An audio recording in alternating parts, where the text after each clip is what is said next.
my feel-good breakfast show. Call us on your cell phone. Culinary Hotline Bling. That can only Man, I wish I could sing Miss Cats on days like this. It's a Wednesday, and you know what that means. It's time for the Culinary Hotline Bling. 10, 10, 10.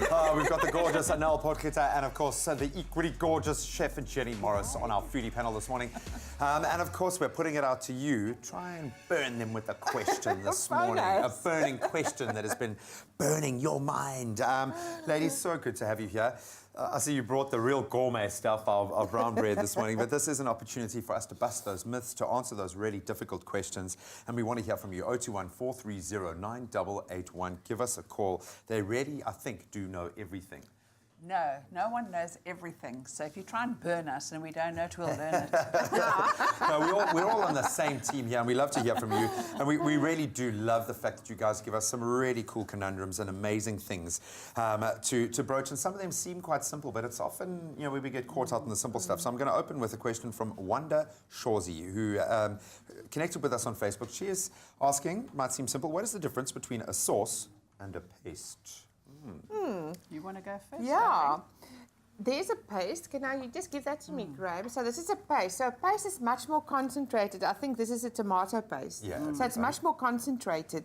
And it's just tomatoes boiled with a little bit of water and salt. There's nothing else. So you have to, when you use it, dilute it again to use it. Would it be used as a thickener? No, not really. Flavor, depth in a dish. Because it's so concentrated, it adds huge amount of flavour. And colour. Yeah, and colour. Beautiful colour. Yeah. Yes. I'll go to for bolognese as well, that for me. And then a sauce. This sauce. This sauce is all runny and gorgeous, and Yeah. it has things in it, and you can add things to a sauce and enhance it. But I mean, I love a paste because when you're frying your onions, I like to fry it out in there, so it really, really intensifies. It gets a punch, and that would require a much, would you create pastes before doing something yourself? Is that something you do, or do you go generally for a You can actually buy them. Yeah, I think it's easier to buy them, the paste. And then the sauces is stunning for, especially me, that don't have time to cook in the evening. So you take your sauce like a chicken korma sauce and just add your chicken and then you add the sauce. Then everything is inside already. That's what a sauce is. Love it, but that's everything is inside. I think this is where the nuance of cooking really comes to bear. A good chef, it's all about the sauce. I love that. Yeah. Then I'm hoping we can get this caller, connect with this caller, because we had a brilliant call from last week. So please phone in. Wendy from Durban. Wendy, phone us. Every Wendy in Durban, you're welcome to call in right now. But we try to give you a call, but you're not picking up your phone, which is very rude. But she asked, and this is an interesting one, when she baked a brandy tart and she made it without eggs, it still worked. Yeah. Why are the eggs necessary in the recipe? Wendy, we've got you on the line. Wendy? Where are you? Oh, it's so cool to connect with you. Thank you so much, Wendy. Okay, well, I was about to ask you a question, but you go ahead. Put it to our panel. Well, basically what happened was I was very busy trying to bake a tart, and somebody phoned me and I got carried away chatting, and long story short, I forgot to put the eggs in the cake or the tart, and it turned out perfectly. So I just wondered what the difference is for the eggs, what the difference the eggs actually make. Is it just binding? What's the It deal gives here? structure. It gives it structure. It enriches it. I mean, that's why cakes are so light and fluffy. It gives all of those things. And I mean, you had a thing why that works so well. Yeah, there is a thing why it works so well, because a tipsy tart or a brandy tart, it's got huge amounts of dates and nuts. So it doesn't need structure, and it's very rich already. Saucy, and then you get the Very sauce syrupy, over it as well, and that's why it works. If you bake a normal cake that needs the height, that needs the binding, you need the eggs, it won't come. But in this specific case, it worked. So the chief difference here being a cake and a tart, where the eggs are desperately necessary for a cake, but for a tart you can, like that's this, you got can the possibly density get away of the with it. fruit. I mean, I made a carrot cake and I was talking so much I left out the flour. Not joking. At a demonstration. But hopefully not the And then it carrots. worked. It made the best carrot halva you ever tasted. So what you're going to do, Wendy, is you're going to put it on Instagram and you're going to coin it. It's going to be your very own egg-free recipe for creating a beautiful brandy tart. But Wendy, great question. Thank you so much. Thank you. Thanks, guys. Have a wonderful day. Oh, thank you. You too, sweetheart. Thank you so much. Then we had a question coming in from Lorna from here in Cape Town last week. She wants to make citrus jam and then freeze it. Is it possible to freeze jam? I know we broached it, but it's a bit of a tricky area there.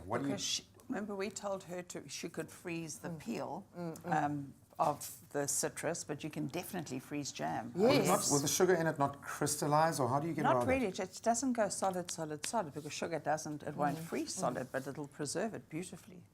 Yes, as long as you put it in a proper container. So you can put it in a Yes, yeah. glass container or in a plastic container. I'll put it in a plastic container and at least seal it properly. Make sure that there's no air. And you can put it in a glass container, but make sure you've got about 1 inch at the top Yes. because it expands a little bit. Yeah. Otherwise, it's going to burst. It's going to burst, yeah. So in the freezer, it will last up to about 12 months. Oh, wow. But I in suppose the- because you're also preserving it when you're making the Yeah. jam. Well, yeah. sugar's a preservative, so Yeah. in the fridge it'll last for Yeah. about 6 months. So leave an inch or so you don't have a jam explosion in your freezer. And people take so Don't long want to that. create this jam as well, so you want to store it. Yeah. We've got Louise on the line. Very good morning, Louise. Hi. Hello. Hello, Louise. How are you today? I'm very well, and you? Very good, thanks. Thank you so much for making contact. What's your question or your conundrum? All right, well, what I need to know is I'm making a tuna mousse, all right?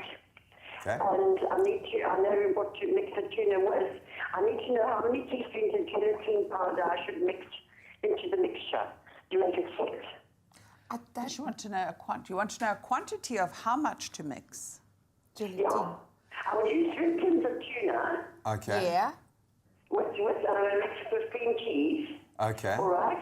But I want to know, with 3 tins of tuna, how much gelatin should I pop in to make it set? How much cream Gelatine. cheese? Oh, okay. How We much got you cream there. Thanks. cheese? Bit of a rough line, but thank you. Great question. So how much gelatine do you... She said a tub of cream cheese, eh? Tub of cream cheese, 3 230 tins grams. of tuna. She obviously wants to make this tuna set. So how... Remember, mousse is light, so if you put too much gelatine in it, it's going to be rubbery. I will just take 1 sheet, 1 sheet, and I'll put it in a bit of water, warm water, let it melt, and I'll mix it through. But I think you're going to have to look at proper recipe because gelatin is science. You need a specific. You can't really Yeah, you carboy can't. there, yeah. But I think try it with 1 small sheet and see how it comes out. I normally, if I'm sort of doing a fruity thing or making a jelly from scratch, I go like with 5 mils to a cup. Okay. But that's a pudding, though. That's a pudding, But that's quite dense. dense. Because you have to bring it out of the fridge and let it stand, so Yeah. it relaxes a little bit, because it just should do that. Should have a little jiggle. Just a Yes. little jiggle. But Louise, maybe awesome one, question. maybe a teaspoon or a Yeah. I teaspoon think and a also just look for a recipe and maybe start there, and then Yeah. you can always do a couple of batches because none of it will go uneaten. We're going to keep the lines open 021 430 9881 for the culinary hotline. Bling! Ting, ting, ting. It's my feel-good breakfast show. Call us on your cell phone. Culinary Hotline Bling. That can only mean Call us one right thing. now. Welcome back to Live with Expresso. Just in time for the second part of our culinary hotline. Bling! Ting, ting, ting! Thank you to the Peanut Gallery for weighing in there. We love you. Of course, we've got Anel and Jenny, our superstar panel here this morning. Guys, thank you so much, as always, for joining us. We're going to dive right in with a question from Jade van Dinnen, who is asking, and this, I would imagine, echoes a lot of people's questions in this area when it comes to vegan diets, how to make vegan bread. Well, it starts off with no egg. No milk, no, No butter. butter. Yeah. So we might have started making a vegan brandy tart earlier with no eggs, but this is intentional. Okay, so talk us through, what do you then need to replace, or how do you approach it? Nothing. Because the question is, I think that everybody asks, because you're using flour, that's vegan, you're using water, and then the other thing you use is yeast. And yeast is vegan friendly. Absolutely. Yes. And normally the eggs and the milk, that's to enrich it, to Enrich make it. speciality bread. Like a brioche, yeah. Nice. Yeah, so a bread is normally vegan. I love it. Unless it's been enriched with Okay, something well, there we else. go. Just yeah. do nothing. Just keep it as it is. So we've got Virginia on the line. Virginia from Cape Town as well. Very good morning. How are you? Good morning. I'm fine, thank you. How are you? Oh, fantastic. Thank you so much for joining the conversation. What's your question or your comment for the ladies? I have a grandchild who doesn't have sugar at all. He's 4 years old and he likes baking cookies. I'm looking for a recipe with no sugar in it. Cookies, sans... biscuit. A biscuit, sans the sugar. Great question. Yeah. Well, Ladies, you you're can. thinking very hard about this. And now you're thinking like, because what? I'm thinking, why can't the child have sugar?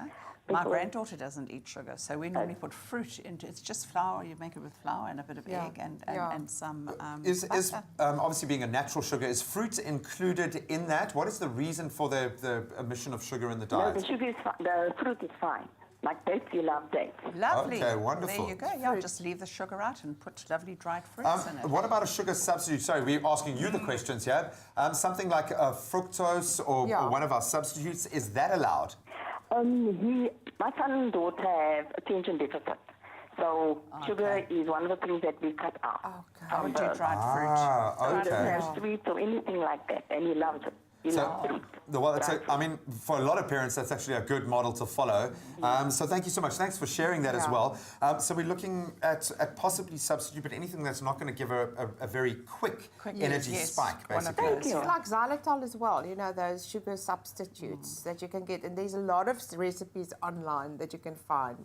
And Okay. I recently, my mom whipped up some crunchies with date syrup. Oh, which is I use great. it all the time. I love it.